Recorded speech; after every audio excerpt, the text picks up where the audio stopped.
భగవంతుడు కనిపిస్తూ ఉన్నాడు. తను భగవంతుడు కదా. అందరికీ కనిపించాలని తను సంకల్పించుకున్నాడు భగవంతుడు. చూడాలని మేము సంకల్పించుకుంటే భగవంతుణ్ణి చూడడం మన వల్ల సాధ్యం కాదు. నన్ను చూడాలని భగవంతుడు సంకల్పించుకోవాలి.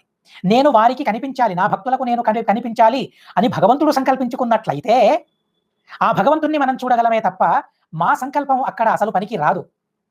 మేమనుకుంటాం భగవద్రూప దర్శనం అహంకరిష్యే అని. మేము సంకల్పించుకున్న మాత్రాన భగవంతుని రూప దర్శనం మాకు కలగదు. భగవంతుడు అనుకోవాలి. మద్రూప దర్శనం కారయిష్యే, నా రూప దర్శనాన్ని తనకు కలిగించాలి అని భగవంతుడు సంకల్పించినప్పుడు మాత్రమే తన రూపాన్ని మనం చూడగలమే తప్ప మా సంకల్పంతో మేమేం చేయగలం?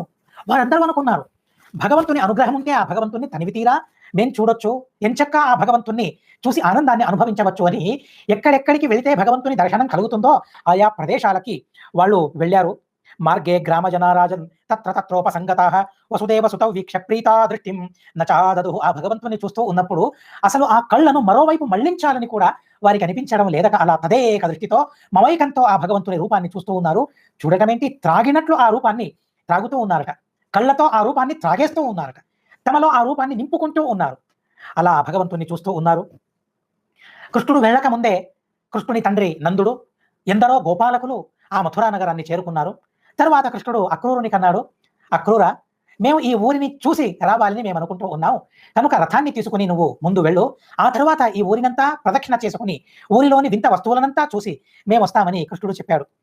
అలాంటి సందర్భంలో అక్రూరుడు అంటాడు, భవాన్ ప్రవిశతామగ్రే సహయానః పురీం గ్రహం వయం తు ఇహావముచ్చాథ తావద్రక్షామహే పురీం. అక్రూరుడు అంటాడు, నాహం భవద్భ్యాం రహితః ప్రవేక్షే మధురాం ప్రభో త్యక్తుం నరహసి మాం నాథ భక్తం తే.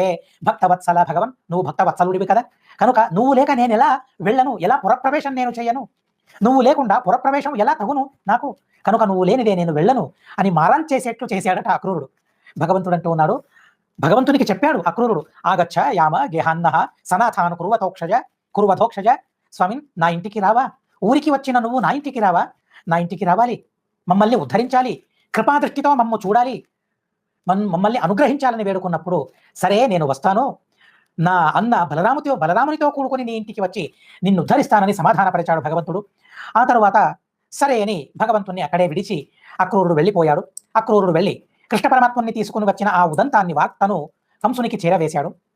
ఇటువైపు ఆ భగవంతుడు ఊర్లో తిరగటం ప్రారంభించాడు. తతోపరాహ్నే భగవాన్ కృష్ణ సంకర్షణాన్వితః మధురాం ప్రావిశద్ గోపైః దిదృక్షుః పరివారితః. ఆ భగవంతుని చూడడానికి పుర ప్రజలందరూ కూడా ఎంత ఆరాటంతో ఎదురు చూస్తూ ఉన్నారంటే, నేను చూడాలని ఆరాటంతో అందరూ కూడా గుమిగుడి ఆ భగవంతుని చూస్తూ ఉన్నారు, దర్శనాన్ని చేసుకుంటూ ఉన్నారు.